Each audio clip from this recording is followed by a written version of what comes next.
The path to Naples is about to begin. Coming to you live from Naples, Florida's Paradise Coast, where one true national champion will be crowned. We're going to find out who's playing who in the single largest event in youth football. This is the 2019 FBU National Championship Tournament Midwest Draw Show.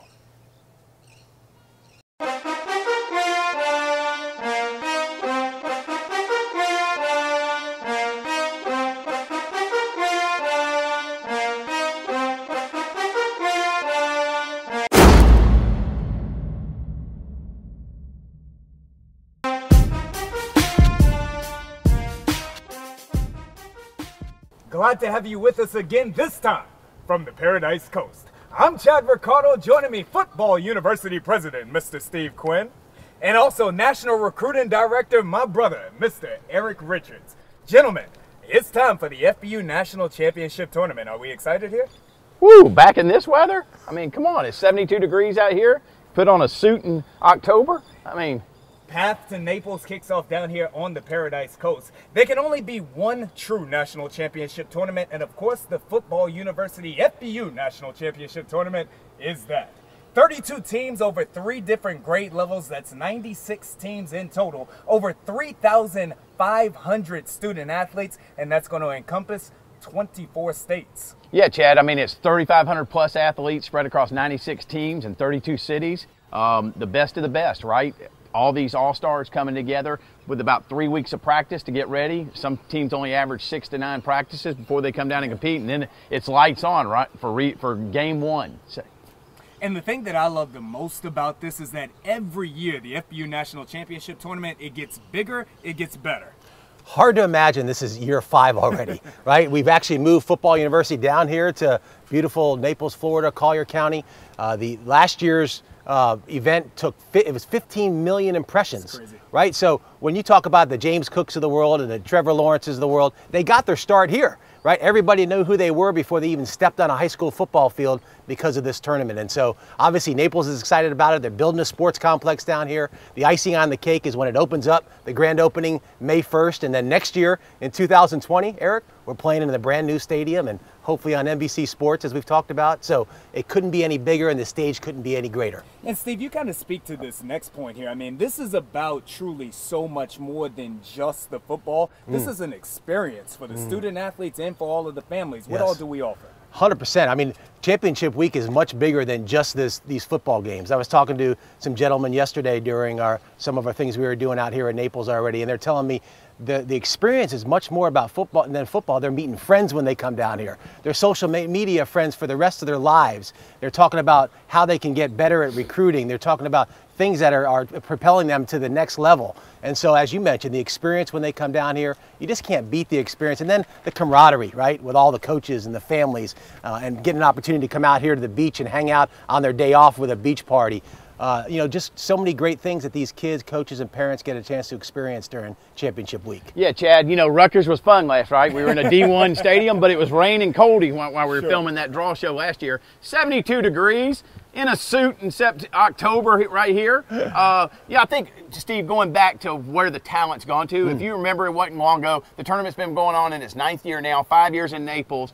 It wasn't long ago that one tournament, 1 year, had Trevor Lawrence, Matt Corral, JT Daniels, all as quarterbacks in this tournament. So when people ask me, where is this tournament gone? I think the level of talent has increased every year because of those forefathers that came and played in it previously. No doubt about it. Now you have partners like Adidas that have come down here and partnered with us, Gatorade, right? You know, some of the biggest partners. Yep. Flow Sports is going to be, which we'll talk about more in this, are going to be televising and live streaming all the regional games and the championship games this year. And of course, we're going to be having our future showcase down here, 6th grade through 9th grade, the 200 top players that are come down here and do a showcase with us. And of course, Matt Lauer's done a great job with our National Invitational. The other Matt Lauer, exactly, not to be confused that. But the 8U and 10U is going to have 16 teams at each level playing in a National Invitational. And we have a waiting list now. So are we going to go to 16 teams next year maybe?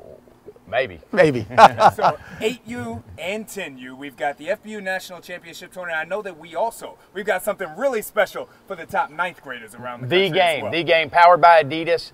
The freshman game's just gone to a whole new. Every year we come down here, 6'5", 300-pound linemen walking through the lobby. People are wondering if they're at the wrong tournament. We got some of our 8th grade teams wondering, I don't have to play that team, do it? No, you don't have to play that team. But a year ago they were in this thing. But out of the 60 players, 30 with multiple Division I offers, and usually when we leave here, then the offers start rolling in for those guys. The MVP last year, right? He actually got 6 offers within a month, 6 SEC offers within a month after being named the MVP. So amazing setting, 3,500 people in the stands, national television. Stage couldn't be bigger for these freshmen. FBU National Championship Tournament, far more than just football. Coming up after the break, find out who's playing who in the Midwest bracket as we take a look at the Central and the Texas regions.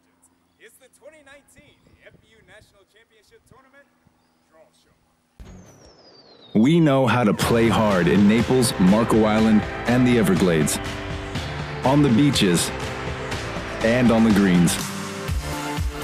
Downriver and downtown. In our restaurants and in the end zone. Come play your hardest, then take time to explore paradise. Naples, Marco Island, and the Everglades, Florida's Paradise Coast. Welcome back. Last night, we revealed the draw for the West bracket. Now, though, it's time to take a look at the Midwest. E, here's the thing that I want to ask you, because this is one of the things that really separates us from some of those other tournaments out there. Why is it that we do a draw every year? Why don't we just seed the teams? Well, with 32 teams, the majority of them come back every year because it's such a great tournament, right? So you don't want Dallas to have to play Houston right out of the chute. You don't want Kentucky to have to play Indianapolis right out of the chute every year. Now, I'm not saying that's not going to happen in this draw here, but we try to shake it up so there's not, traditional matchups, and the traditional matchups can happen any time at the course of the weekend. We like it so much that when they get to the quarterfinals, we reshuffle them again. So we don't have Seattle playing Orange County, Steve, so we don't have Dallas playing Kentucky every year or Mass playing Maryland. We shakes it up. So if you get a team down here in multiple years, the chances are you're not going to have to play the same guy out of the chute. And it allows us to have a better shot of getting the best 2 teams into the finals. I mean, some years the South Florida, the Florida teams and the GFL teams or the Georgia teams are the better. Some years, like last year, Seattle and Orange County are the better. And we don't want them to have to knock off each other in the first round in Naples. FBU National Championship Tournament, we provide the opportunities for the student athletes from all across the country to make it down here to the Paradise Coast. Now let's find out who is in the Midwest. In the Central, Team Indiana, Kansas City, Kentucky, Tennessee. From Texas, Dallas, Houston, Rio Grande Valley, and South Central Texas. And now to complete the left side of the bracket, here's my dear friend, Jack Wirt. Jack is the Executive Director of Naples, Marco Island, Everglades, CVB.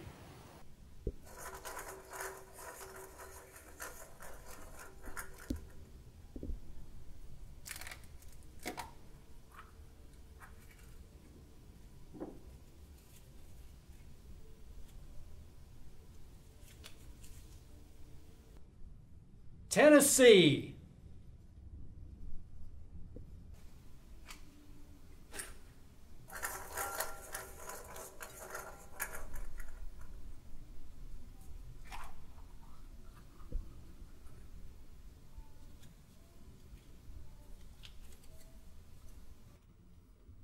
Kentucky.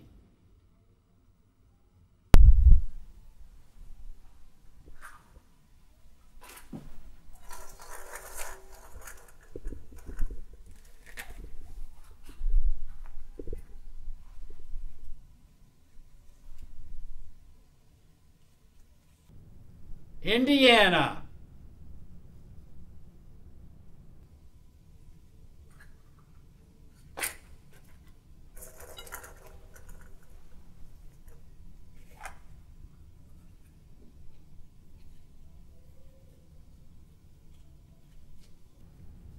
Kansas City.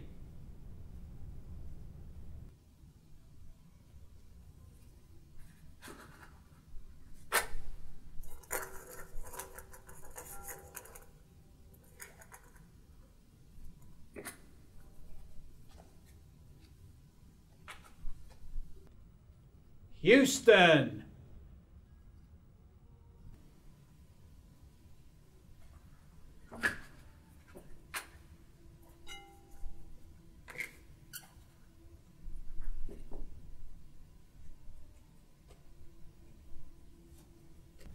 South Central Texas.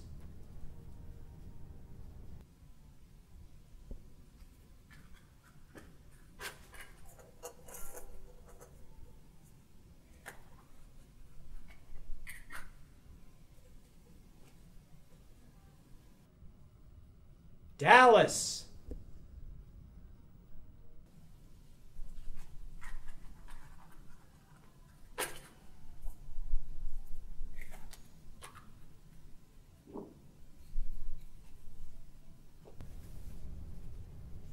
Rio Grande Valley.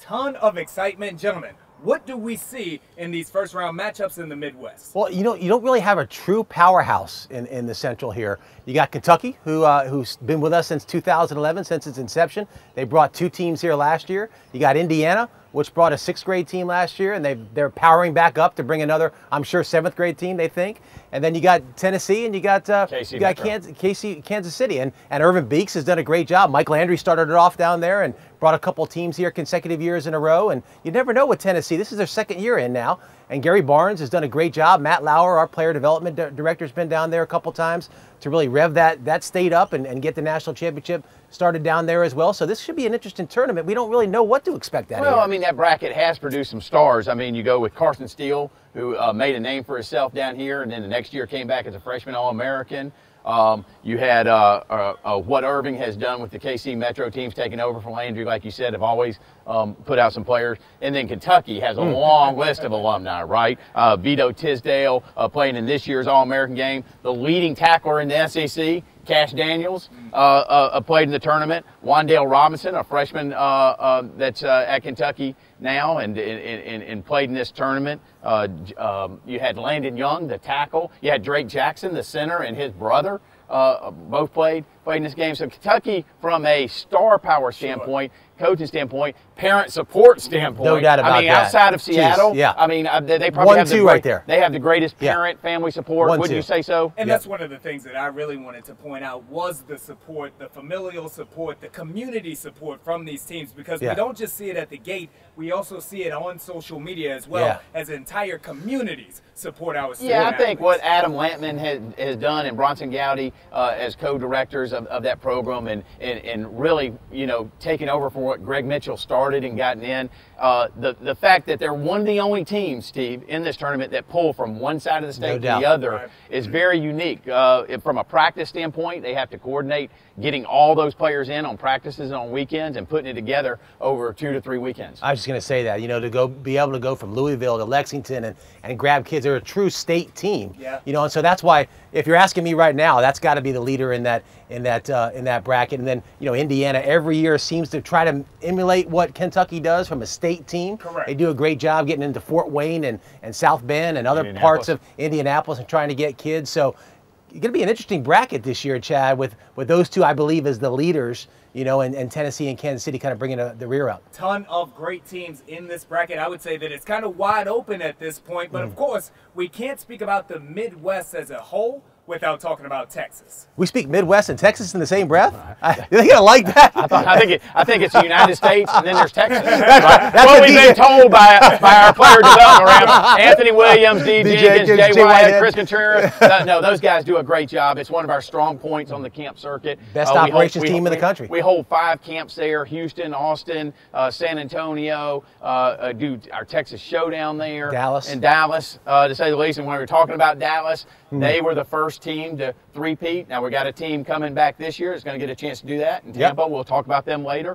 But they were the first three. The team director, Corey Harbert, and what he's done there since taking over for Damian Butler. And let's talk about the star power that they produce. Off that team that three-peated, J.J. Jackson, who's a top 2020 athlete with multiple BCS offers. The player of the year that year in the middle school, Cody Christ, was on that team. And then Ray Mickens' son, who Ray was the coach, longtime New York Jet, R.J. Mickens III is a Clemson commit.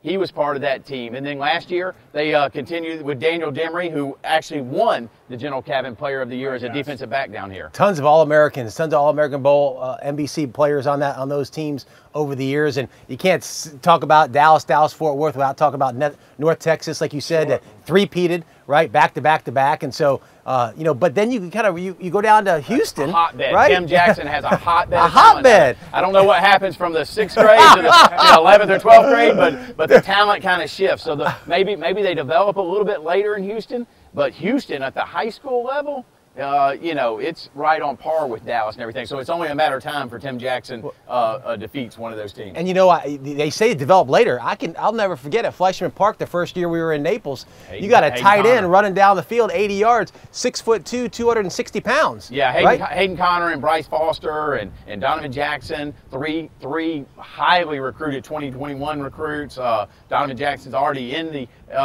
2021 All-American game.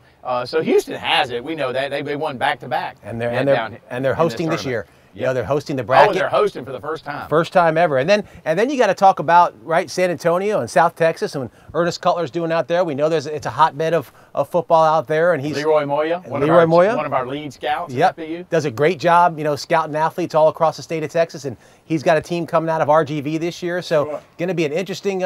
We say that almost every bracket, but Texas is always interesting because you never know what you're going to get and who's going to kind of cream to the top at the end of the bracket. And no matter whether we're talking about North Texas, we're talking about Dallas, we're talking about those regions, this area is producing talent from the student-athlete perspective that's going to be playing on Saturdays already and playing on Sundays as well. Well, we're watching it this year, right? Yeah. Every time we turn on, a Saturday game, there's tons of Texas players playing across the country. So, love Texas, love what it does for the camps, love what it does for this tournament, and excited about where we're going to be this year with the tournament out there.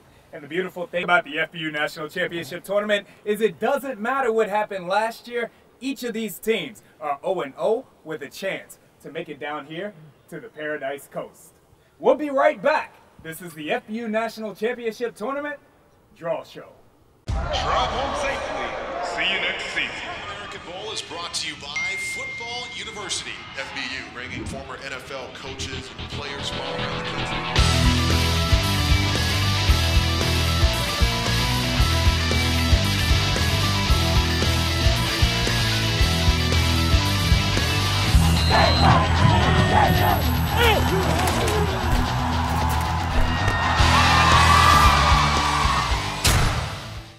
The 2019 FBU National Championship Tournament, Steve Quinn, the path to Naples just got a lot clearer. The sun, the fun, the swimsuits, Flow Sports, Adidas, all of it right here in the Paradise Coast. What more can you ask for? And it's the experience that this lovely city provides to the families and the student athletes. But before we talk about the experience, where's Eric Richards? Did he go to change his shoes again? Again?